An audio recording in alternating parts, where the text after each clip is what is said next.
Hello, welcome to another edition of the Pace Report. I'm Brian Pace reporting live here at the Stone here in New York City. Tonight here at the Stone, visionary, iconic bassist as well as record producer Bill Laswell will be performing some very intimate and quaint performances as part of his residency here at the Stone. And what better way to kick it off is with the legendary Bernie Harrell of Parliament Funkadelic fame. In fact, he produced Bernie's very first solo record on the MOD Technologies record imprint, and the two really go back to the 1980s, in which was a great time when Bill was really getting his nails into the whole recording industry thing, ranging in producing acts as far as Herbie Hancock to the great John Zorn, Laurie Anderson, African Bambaataa, Sting, as well as Mick Jagger, just to name a few. We sat down earlier and we talked about his role as a bassist as well as a producer, and we also sat down and talked about his role as a visionary, him starting MOD Technologies, in which he's producing cut-head artists ranging from Killer Priest to Dr. Israel to his latest band, The Method of Defiance. So sit back, relax, enjoy the sounds of the great Bill Laswell with very special guests, Bernie Harrell and friends, here on the Pace Report, live here at the Stone.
Bill, congratulations. This has been a week, last couple of days of your residency here at the Stone, and you have a lot to celebrate. One, you have a project that you just produced with the legendary Bernie Harrell, a solo piano project. And then a couple of years ago, you put out a solo bass project. Tell me how you decided to get Bernie to play these songs. I think with with Bernie, it came from me doing this solo bass record that I had never done a solo record like that, and I realized with Bernie to continue recording and making projects, he had never done that either, so it might be, I survived it, and it might be cool to introduce that to him. So we kind of did it naturally, just based on music, songs, sounds that he might have grown up with and other people grew up with, and I think it represents a certain upbringing in American music. This is on MOD Technologies. This is the imprint that you've been working heavily on for the last couple of years. Tell me about, before we go into Bernie's project, your solo bass project. This album you did, you played it on a very special bass, as well as these are very original compositions that you wrote and composed yourself. Well, yeah, it's Warwick Alien is acoustic, 4-string acoustic bass, and the music's more based on growing up in the Midwest and built on country music and blues music, and not too technical. It's more from memory, from growing up hearing certain things, and it's I hope that translates today. It has an ambience, and I bring a little bit of experience from working in Africa and West Africa and Ethiopia, and that comes a little bit into the picture of that recording as well, which is also country music, so the original country music. You grew up in rural Michigan. Tell me about how the bass entered your psyche. Well, I was born in Illinois, and I lived in Kentucky and Texas, and I ended up in Michigan, and people were forming bands and listening to music, and I gravitated to bass initially because everyone played drums and everyone played guitar. And nobody played that much on bass, so it's all about being coming into the to a group. And the bass was the one thing that would needed to be filled, and I never really started on another instrument. I started with bass. So. Who are some of your musical influences? Because you in your career, we'll get into this in a little bit, you have gone into many musical genres: jazz, hip-hop, soul, funk, avant-garde. But what were some of the musicians that you were digging growing up? Well, on the instrument, there's so many, and some of it's pretty fundamental. Duck Dunn, and Chuck Rainey, and later on Bootsy and Larry Graham and Doug Roush in America, and then I started to hear things, from Europe, and Yannick Top and Bernard Paganati from Europe, and Tim Bogart, and a few rock people, Jack Bruce a little bit, but there's so many. It's all a hybrid of information, really. So. And this solo album that you did really is an amalgamation of your love for the bass. Pretty much, and bass not being just a rock instrument or a funk instrument, but bass comes from West Africa, the Dusanguni, the hunter's guitar, the bass sounds you hear in Central Asia and India, the drums, and bass parts are everywhere culturally. So. I read in an interview you said that you use the bass as a tool to express ideas versus being a virtuoso player. Has that kind of segued into how you produce records also? Probably, pretty much. I don't really see a difference. It's all listening and appropriation of frequency and timbre and rhythm. It's all connected. In the great annals of jazz, solo piano is really a very intimate and a very naked way of how the musician plays and exposes their ideas. And playing this music, this new music on the bass, what were some of the things you were thinking about? Well, I think it's more personal impressions, not so much virtuoso anything, but just impressions of growing up and then discovering music in other cultures, and how minimal African music can be at the same time. It's really complex in terms of transient and touch and feeling. So it's all an expression of from growing up to discovering things in other cultures. MOD Technologies. This is the label that you're behind, and you put your blood, sweat, and love into this. Tell me why you decided to start this. And you have a great cadre of artists that are on this label. Well, it's a continuation of trying to survive with innovative artists, and it continues on. I started with celluloid in the early '80s, and went on. In '89, I created Axiom with Chris Blackwell, and for 10 years we worked with many different music from Middle East and Africa, and from everywhere. And then this is just a continuation of that. You bring Lee Scratch Perry, you bring Bernie Worrell, and you hope for new people, but overall it's an expression of music that comes more from a intuitive or a spiritual base, not a technical base, and just continuing with artists that have value, I hope, so.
first time I met Bill was at a meeting that was organized by Bernard Zechried and Jean Caracos, and he had come to the Roxy to check me out, and they came and watched me play, and then about a week later we had a big dinner with all the people that Jean Caracos was signing to his label, and Bill and I were two of the main cats that he was signing to the label. You know, you guys go back a long, long way. I mean, over 30 years. And you and Bill, how do you guys stay relevant at a time when music continues to change? I think it's really about being, playing what you feel and not thinking about what change is or where the change is going, because it's really based on your perspective of where you are musically. And so it's I don't think about what's happening.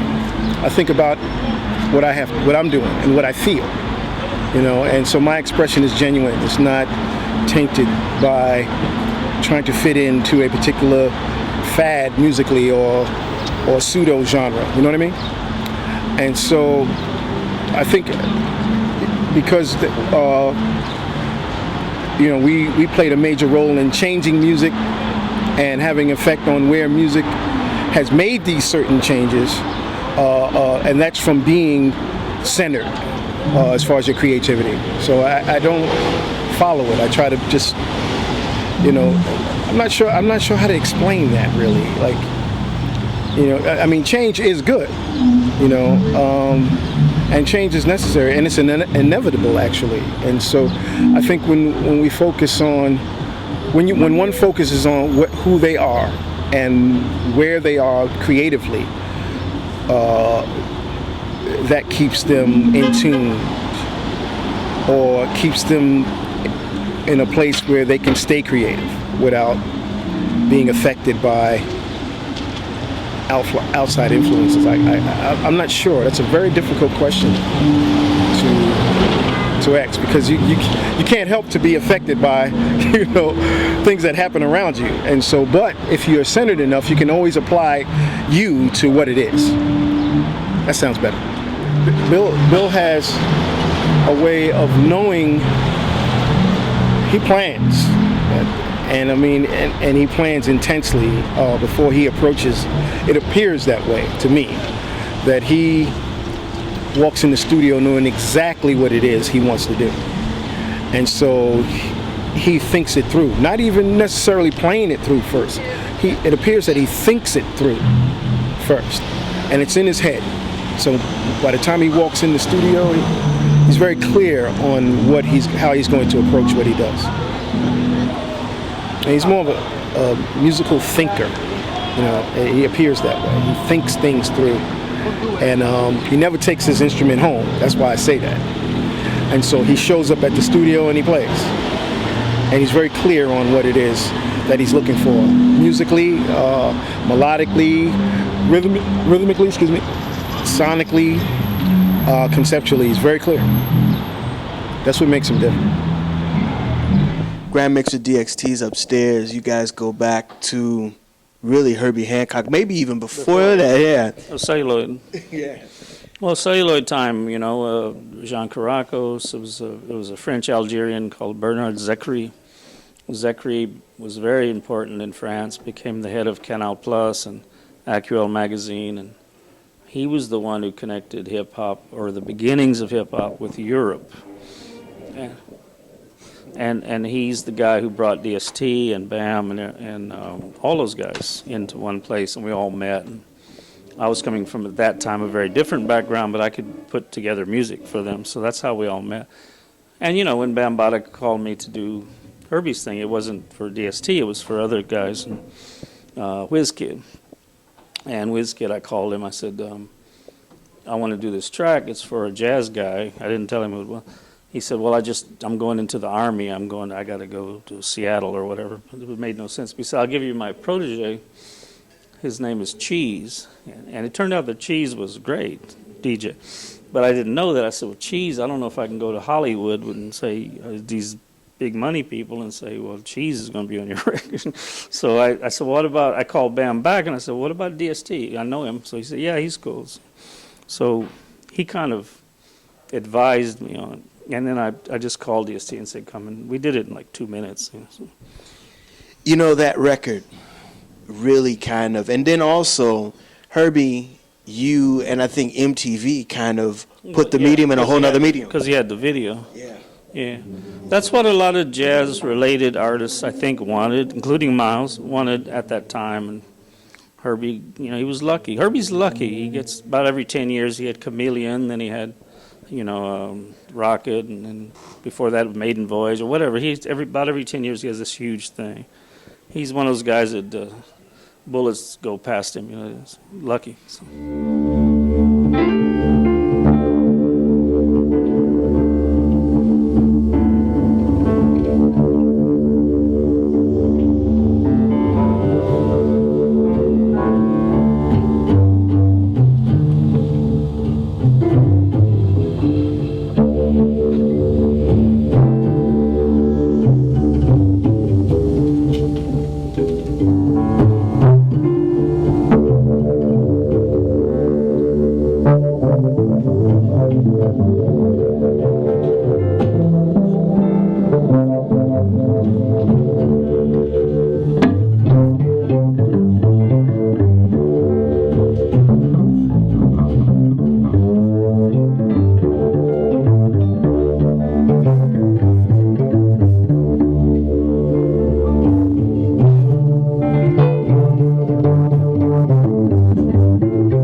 MOD Technologies. This is the label that you're behind, and you put your blood, sweat, and love into this.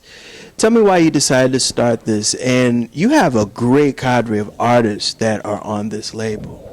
Well, it's a continuation of trying to survive with innovative artists, and it continues on. I started with Celluloid in the early '80s, and went on. In '89, I created Axiom with Chris Blackwell, and for 10 years we worked with many different music from Middle East and Africa, and from everywhere.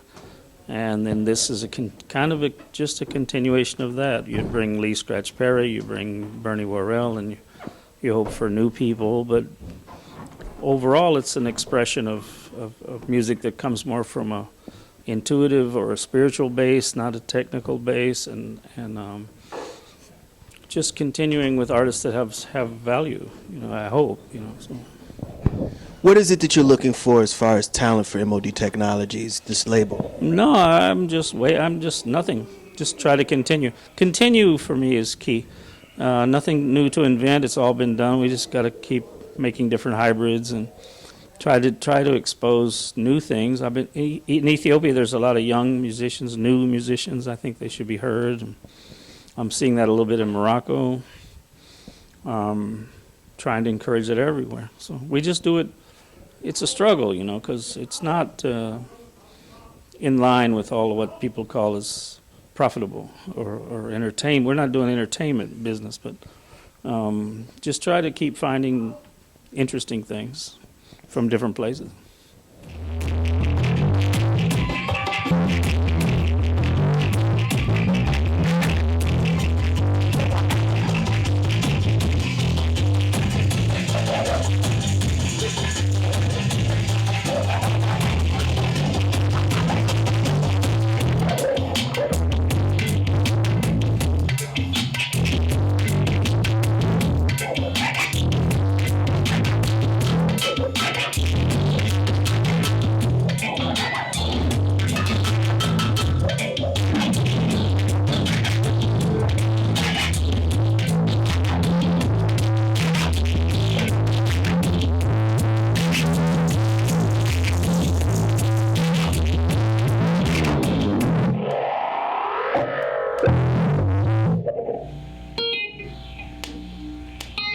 Don't everybody play at once.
You know, Vil, you have had this career that continues, and I would say that the people started to take notice of you is in the '80s. That's when you went from just being a session bassist to producer.